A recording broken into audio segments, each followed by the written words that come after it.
Before I get into my talk, I'd like to hear from you all a little bit.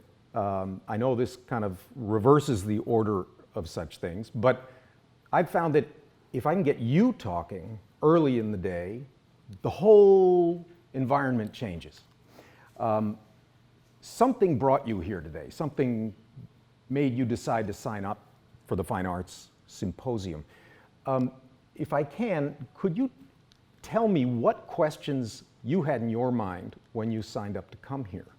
What was of interest to you so that we know what to speak to as we go through our presentations? Does anybody have a thought in their mind, a question for us or a theme that they'd like to see covered? Most of you I know, yes? Yes, I love the stories of the artists. Uh-huh. I came for the stories. Great. Can you write that up? Stories of the artists? Yes, Pat. Hi. Good morning. I'm very curious about why the paintings were chosen as companion pieces, and I'd like to know a little bit more about what that process was. Are you speaking in particular about Forsyth Williams Gallery? Yeah, great. Stories of artists and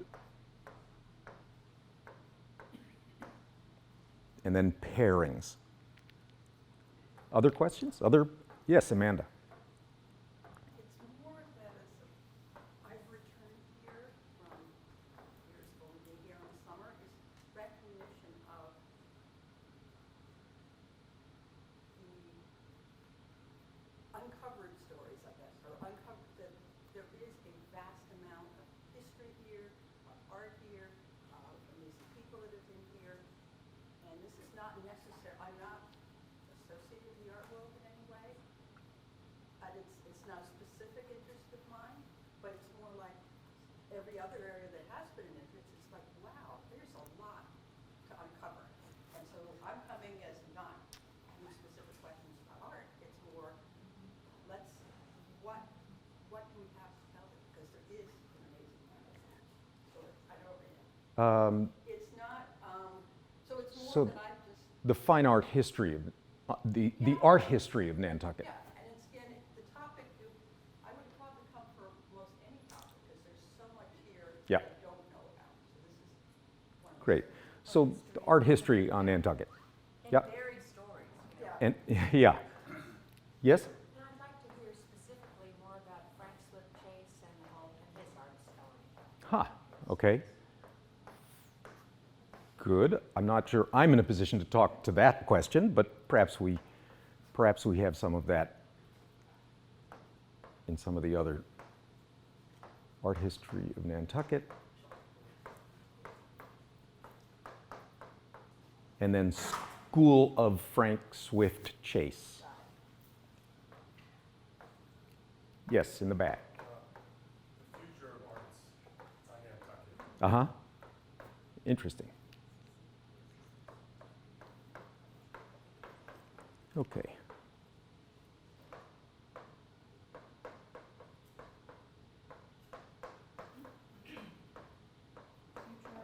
Future of the arts on Nantucket. Great. Well, that's terrific. Oh, one more. Psychological and social conditions that inspired the art. Uh-huh. Uh-huh. Yeah.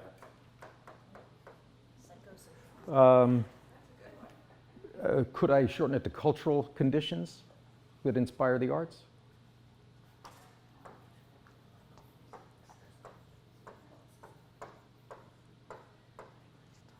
Okay, that's great. This is really good because now the three of us have an idea where we should expand our comments, maybe. This is very helpful. The major topic, obviously, today is fine art. Fine art is not something new to the Nantucket Historical Association. We have a wealth of paintings, we have a wealth of decorative arts, we have all kinds of objects that speak about the history of Nantucket, and they've mostly been interpreted in that way. What can they tell us about the people, the past? But there's another way to look at them.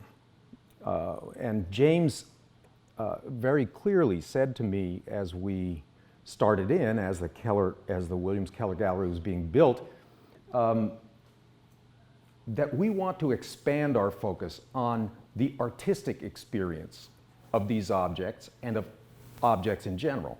We are creating an environment in which we can borrow objects from institutions such as the Smithsonian. So let's expand that conversation to talk about the aesthetics, talk about the art history. Let's start to treat these things as the art objects that they are and not simply as demonstrations of an historical fact. I had a great email. James actually got a great email from a supporter of ours, Karen Hale. She said, in that email, she said, whaling was a period of history. The arts are life itself, ongoing. We all must encourage learning, artistic and artisanal skills here on the island. I'd actually broaden that a little bit, the things that we need to do. We need to include critical thinking and visual literacy. We live in a visual world now, and we're bombarded by images from these things, from our phones, from advertising, but also increasingly just images of the world. Many law schools, medical schools, dental schools across the country have instituted close-looking classes to teach their future lawyers, dentists, doctors, and others how to look carefully at a piece of visual evidence. They use museums to go analyze paintings, to understand what the dynamics are between the individuals in the paintings, to help doctors, when they enter a sick room, understand what the dynamics are, read the body language, read the tensions in the composition in front of them, help radiologists look at a photograph, a black and white photograph that talks about what's going on inside us, and see where are the tensions, what doesn't fit, what shouldn't be there that is. These are deep skills that human beings have had for millennia. In fact, this is it looks like the inside of a lung or something. It's actually a cave in southern Spain. Human beings have been making art a very, very long time. These drawings, in fact, were made, they've recently developed a new method of dating that's very accurate, and these drawings were made 68,000 years ago. And in fact, Homo sapiens only left Africa about 40,000 years ago. These were made by Neanderthals. So the experience of art, of visual communication, is much, much older even than Homo sapiens. And in fact, this might be of interest to some in the audience, these are adornments, jewelry, let's call it. And pigment, this is the shell at the top, the little square shows a spot of pigment, red pigment that was the inside of the shell was colored. And the little pile of dirt there, that's actually a ground pigment that they believe was used for cosmetics. So actually jewelry and cosmetics may be the oldest form of art of all. So decorative arts comes in and certainly counts. So my contention is that art is a central function of human, one last fact. We invented agriculture 20,000 years ago. We started to feed ourselves reliably about 100,000 years after the date of those shells and the pigment on the inside of the shell, and about 50,000 years after the drawings in southern Spain. This is a core function of our neurology. This is something we do innately, is to look at things, to put meaning into things, and to communicate using shapes, objects, images. Art is communication without language. It was humanity before the fall of the Tower of Babel. And it must have been useful to the whalers and the traders who were out trading with people with whom they had no common language. So art has been central to Nantucket for a long time. So NHA has challenged ourselves to extend our efforts in the fine and the decorative arts, both through the collections, but also by loans from island collectors, from other institutions, and by offering our collections for loan to other institutions. The William Trust Richards will be going up to the McMullen Museum of Art at Boston College in early September for a big Trust Williams retrospective, and we're very proud and happy about that. So I thought I would tell you, as the new Robyn and John Davis Chief Curator, a little bit about how I approach the display of art and objects. This is an image from the Hadwin House installation that we brought up around the 1st of July this year. My philosophy is put a lot of work, and James, actually, one of the reasons I took this position is because I know James shares this philosophy. Put the work out there. Get the work out of collections. Put too much work in a space and let people pick what it is they're interested in. Because I don't know, we don't know what people are going to want to see.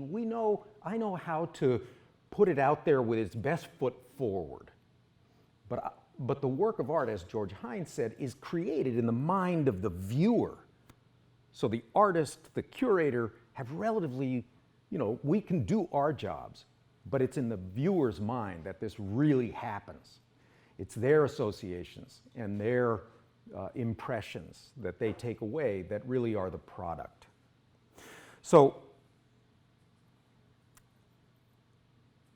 I like to tease people with storylines a little bit, but also with a visual impact. This chair library up along the back shows something like 300 years of chair design.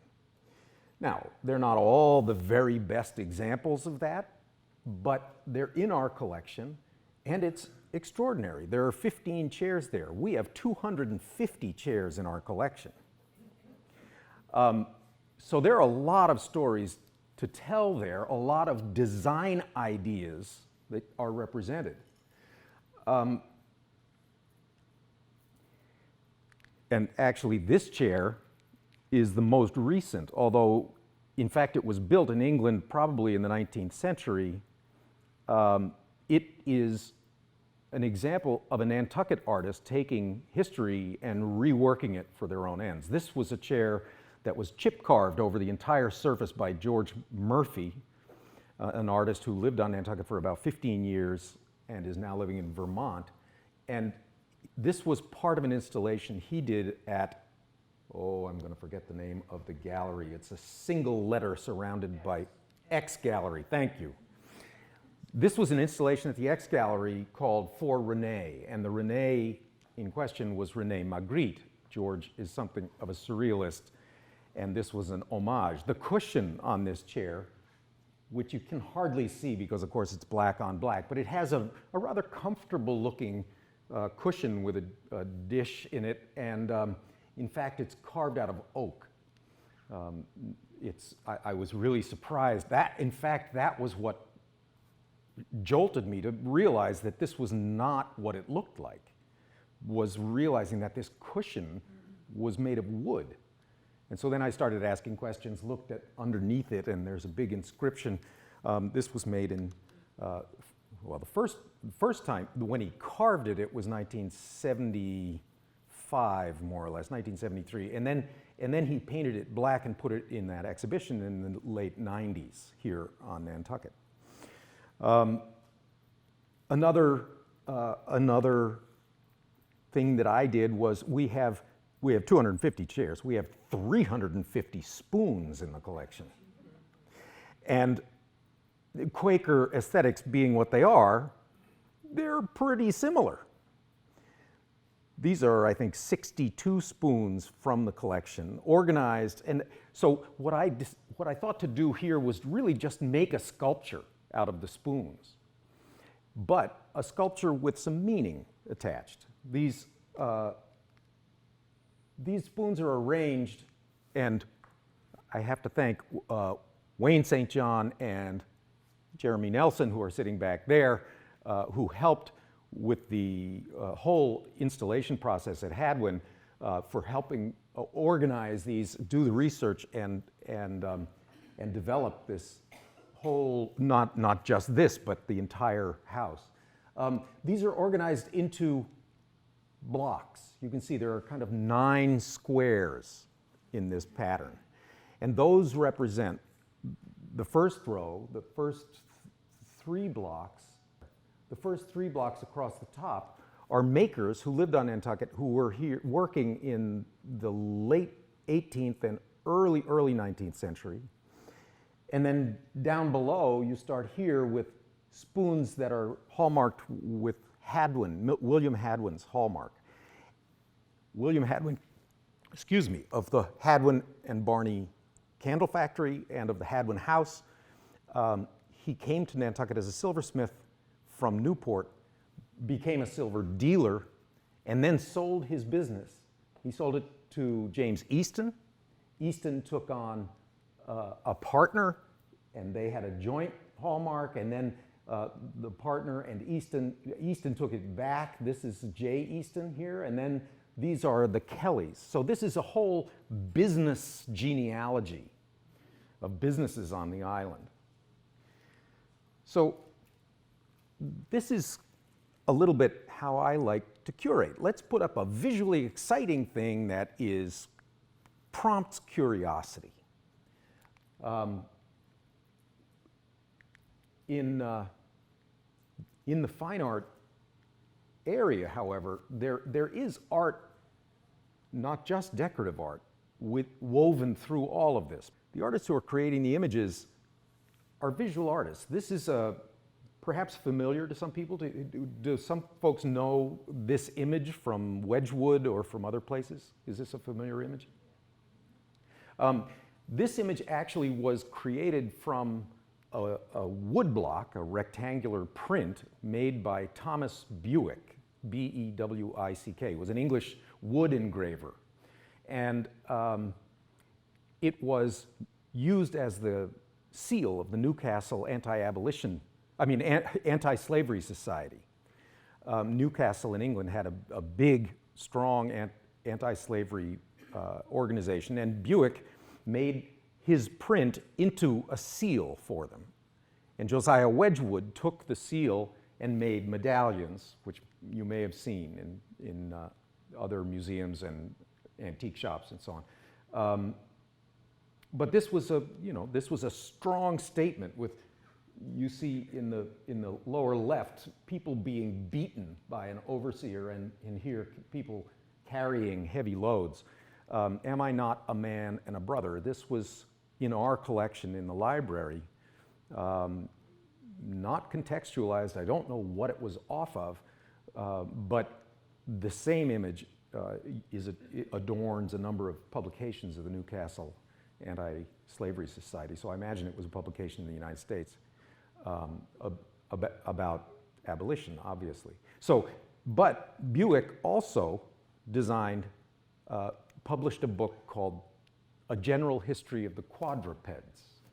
And he was a wood engraver, and he published this book of images of all the quadrupeds that he knew of.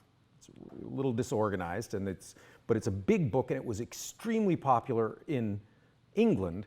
And John Hall and Sons used the images of the quadrupeds, this rhinoceros, I call him the lonely rhino, staring off at a whaling ship, was used on china.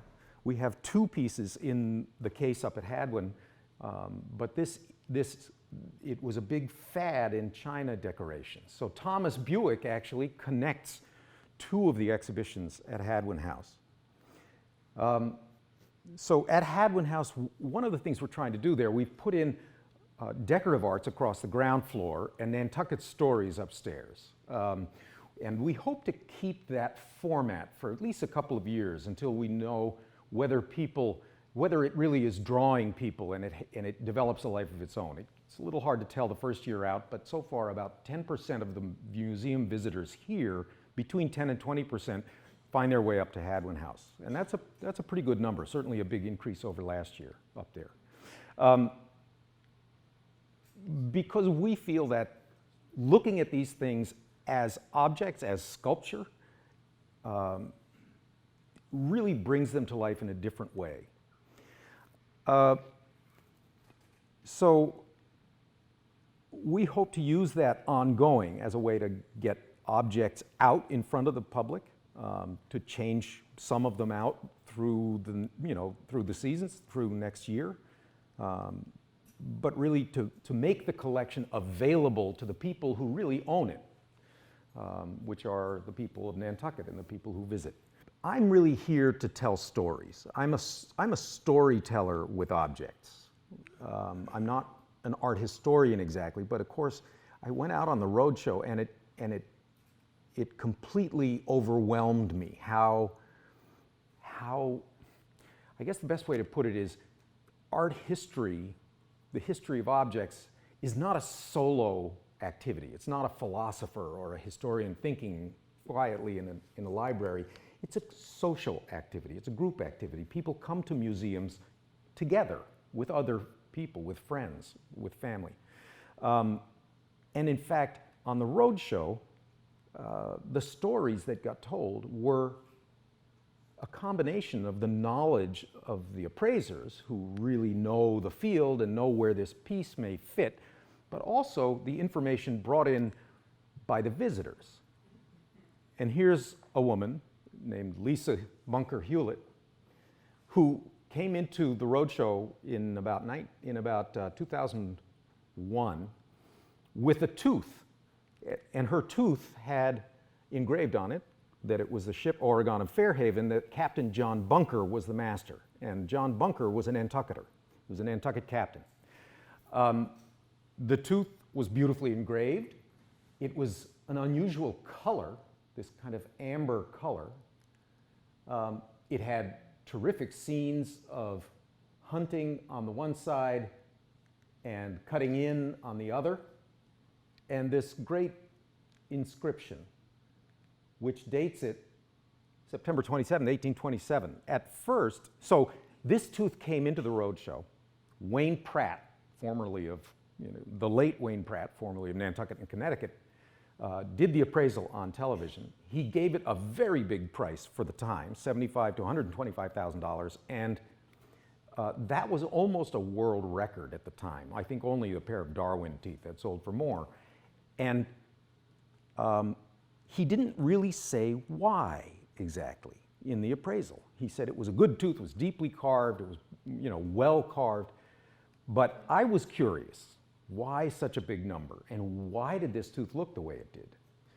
And I called the Whaling Museum in New Bedford, and I spoke to their resident expert, Stuart Frank. Many of you know him. I didn't know him at the time. I called him up and I said, "Hi, Stuart, this is Dan Elias. I'm the host of Antiques Roadshow." And he burst out laughing and he said, "You're calling about that tooth from Tucson, aren't you?" And I admitted I was, and he said, "I could have had my head in the fridge looking for a beer and my glasses on the coffee table, and I could have told you that that was a tooth by Edward Burdett." Well, it actually isn't, as it turns out, but he was very nearly on the mark, and he said, and if it's Edward Burdett, that's the earliest date on any American whale tooth.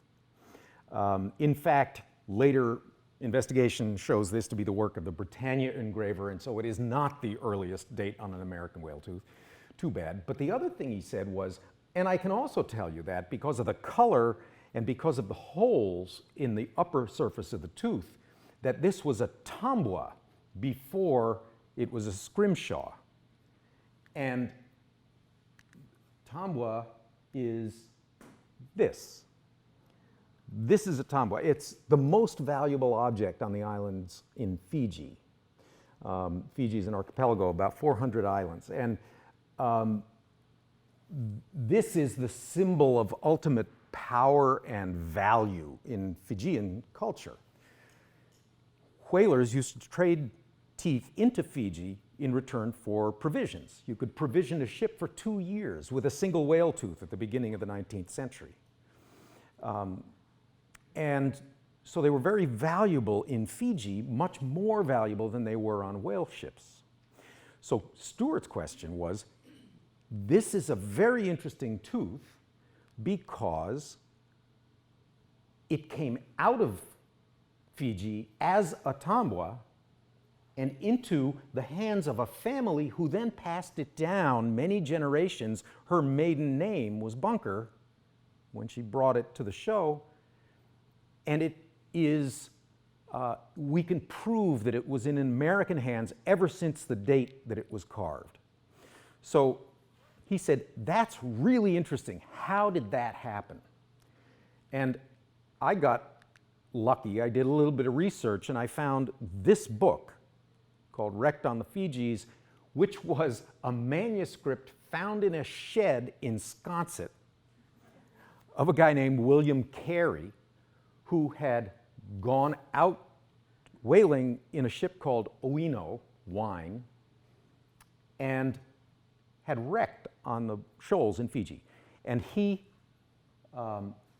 wrote this maroon narrative about his exciting time living in the Fiji Islands. He was the only one from his ship who survived an attack by marauding South Pacific islanders, probably Tongans, on a Fijian island where the ship where the crew had come to shore after the wreck. They killed everyone. He went and hid in the woods, and he was the only one who survived. He was adopted by the local chief on that island and taken care of. And in a couple of weeks, somebody showed up in a boat, in a canoe, a white man who was living in Fiji, whose name was David Whippy. David Whippy was also a Nantucketer, and they had been in school together as children, William Carey and David Whippy. And so, and this book, in this book, it tells that they were trading with whale ships, they were trading for guns and powder and ball, with which of course they were familiar, and they were providing services to the kings of the islands, in particular a king named Thakombau, who became more and more popular, more and more powerful over time, partly with the assistance of David Whippy and William Carey in providing armaments. And on page 52 of this book, it says that they were paid for their services in a battle with pigs, with fish, dried fish, with tapa cloth, and with whale teeth. And that was potentially a path that it actually happened in 1827. He was wrecked. It was within a few months that he was right that the events took place.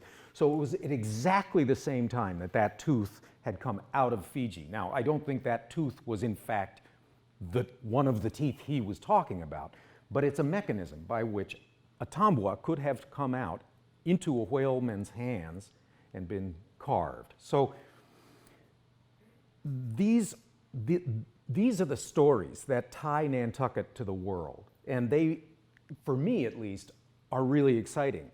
And what's even more exciting is that the family, the Whippy family, David Whippy stayed in Fiji, died there at the age of 75 in the 1870s, and had a big family. And the Whippy family is still an important family in Fiji today. And over the years, we've had emissaries come from Fiji to talk to us to learn about the Nantucket origins of their illustrious ancestor. He was the Consul General for the United States in Fiji. He was a right-hand man to King Thakombau, who in fact became the first king to unite the Fijian Islands into a single monarchy.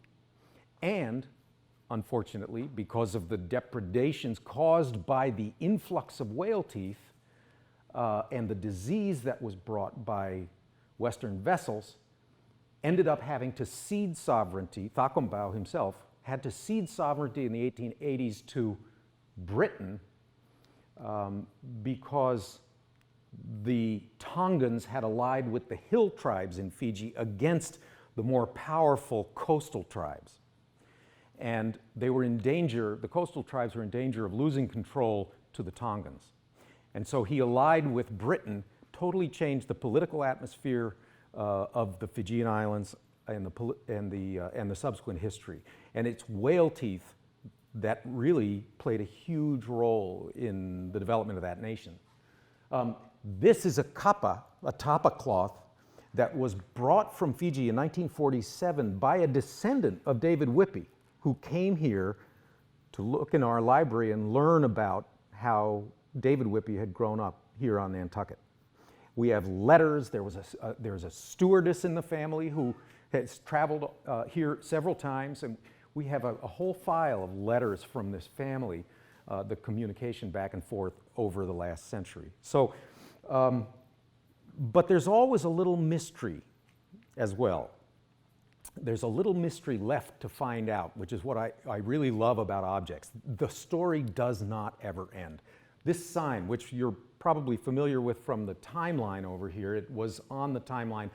I've actually moved this entire story, the tooth, which is owned now by a Nantucket collector, Janet Sherland, who used to be the president of the board here. I borrowed it back from her. It's the only borrowed piece in Nantucket Corner. Or actually, that's not true. I also borrowed a tambua from a friend of mine. But this whole story is shown in the flesh up in Nantucket Corner. And this object is obviously a boarding house sign for owned by a William Whippy, same last name, was born in 1801, same year that David Whippy was born on Nantucket, but he was born in New Zealand. He was a Maori, and somewhere along the line came to Nantucket, lived here, settled here, opened a boarding house for Kanakas, for Pacific Islanders, and married a woman whose last name was Ross. I think her name was Martha. She was African American. They lived in New Guinea, which is a neighborhood now most easily denoted by the African Meeting House. But the area around there was a neighborhood for people of color in 19th century Nantucket, 18th century as well, late 18th century. And I don't know how William Whippy came by that last name. I'd really like to find out.